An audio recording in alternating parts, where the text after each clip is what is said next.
que en realidad no es una réplica a la narrativa del expresidente Álvaro Uribe, sino es una réplica a esa narrativa estigmatizante en contra de manifestaciones que en su generalidad han sido pacíficas, han sido una movilización social genuina de personas exigiendo la rendición de cuentas y el ejercicio fundamental de derechos humanos.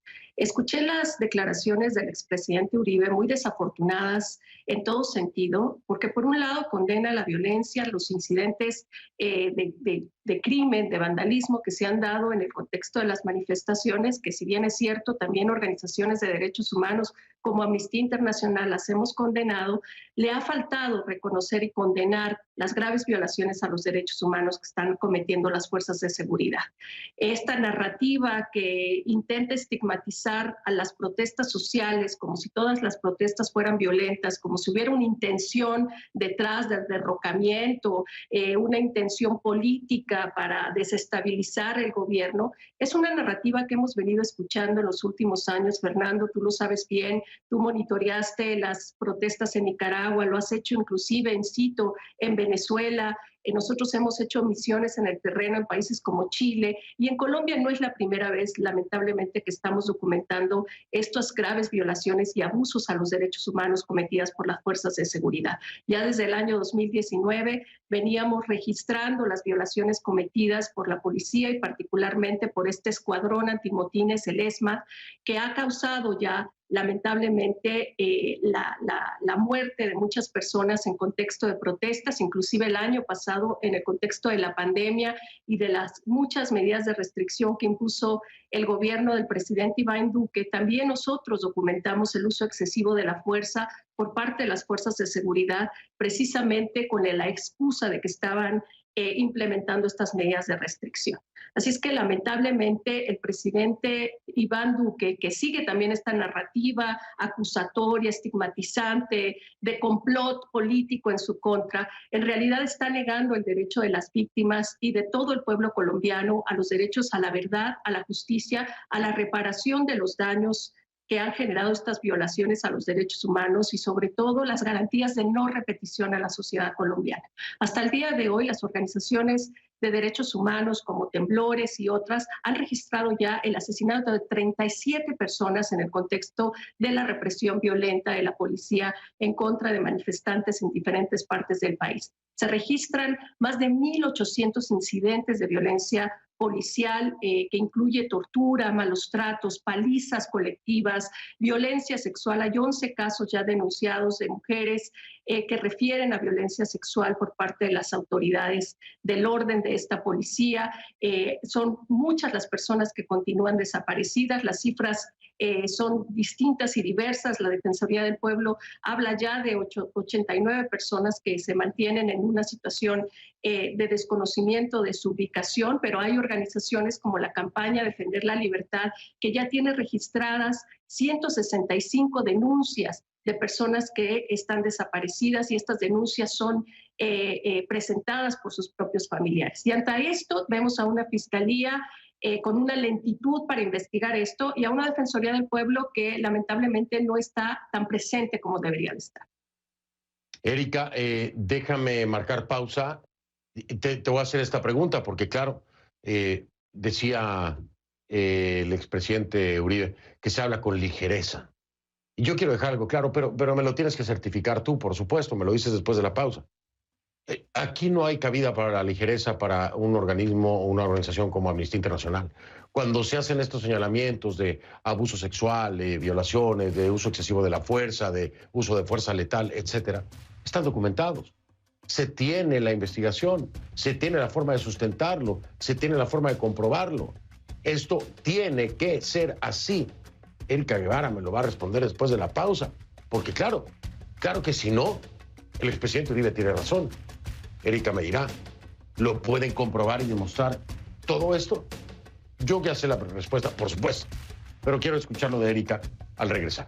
Estoy con ella, directora para las Américas de Amnistía Internacional, desde México. Ya decía el expresidente Uribe que hay organizaciones, puntualmente, ¿no? Amnistía Internacional, que hablan con mucha ligereza y con mucha prontitud, ¿no? Que se precipitan para hablar de las cosas que están pasando en Colombia.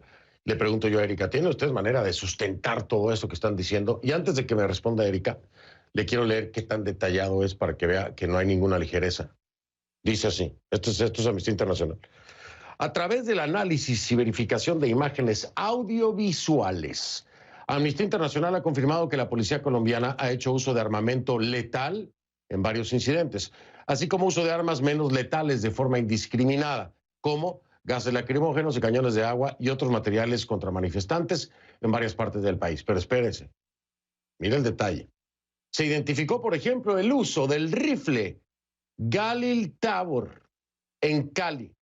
O sea, el rifle. ¿Qué rifle era? Ah, bueno, el Galil Tabor en Cali, durante la represión de manifestaciones el 30 de abril. O de policías apuntando armas semiautomáticas directamente contra manifestantes desarmados el 2 de mayo en Popayán.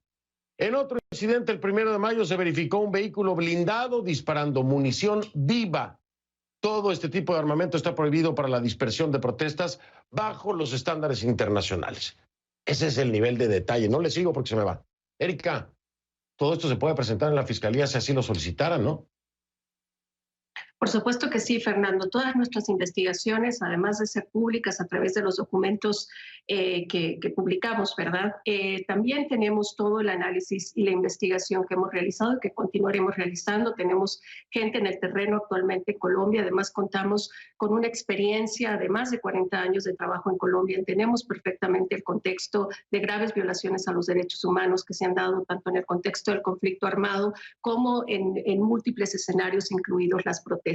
Contamos con un equipo, un cuerpo de verificación digital. Desde el 28 de abril hemos recibido cientos de material videográfico, fotográfico que se le hace llegar a la organización a través de organizaciones de derechos humanos hermanas en Colombia, de periodistas independientes, de fuentes de redes sociales, de personas víctimas que nos allegan el material. Y por supuesto sabemos que en estos contextos es mucha la información que se distribuye, muchas veces con la buena intención las personas no sé, comparten algo en redes sociales que en realidad no ha sido verificado, y por supuesto que nuestro trabajo riguroso nos obliga a hacer una verificación. Por ende, tenemos este cuerpo que utiliza herramientas de código abierto de última generación para certificar la autenticidad de los videos, de las fotografías, poder determinar la ubicación, inclusive la fecha y el tiempo específico en el que se toma una imagen, por ejemplo. Y también tenemos expertos tanto forenses para poder determinar el impacto de una bala, cómo entra, cómo sale, así como especialistas en armamento que son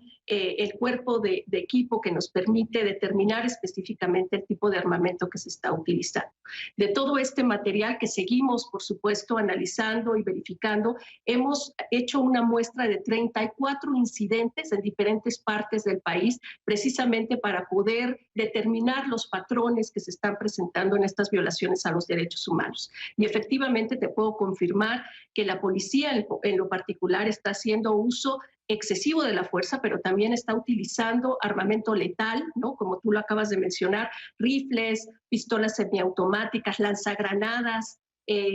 Además utilizan armas que se conocen como menos letales de manera indiscriminada, poniendo en peligro la vida de las personas. Claro, como estas balas de goma que de forma indiscriminada pues se han dejado lesionados, incluso personas que pierden un ojo, por ejemplo. Erika Guevara, gracias por acompañarme, por ser tan detallada. Y bueno, aquí está el espacio que te había prometido con este derecho a réplica. Creo que ha quedado mucho aclarado acerca de las declaraciones que hacía el expresidente Uribe.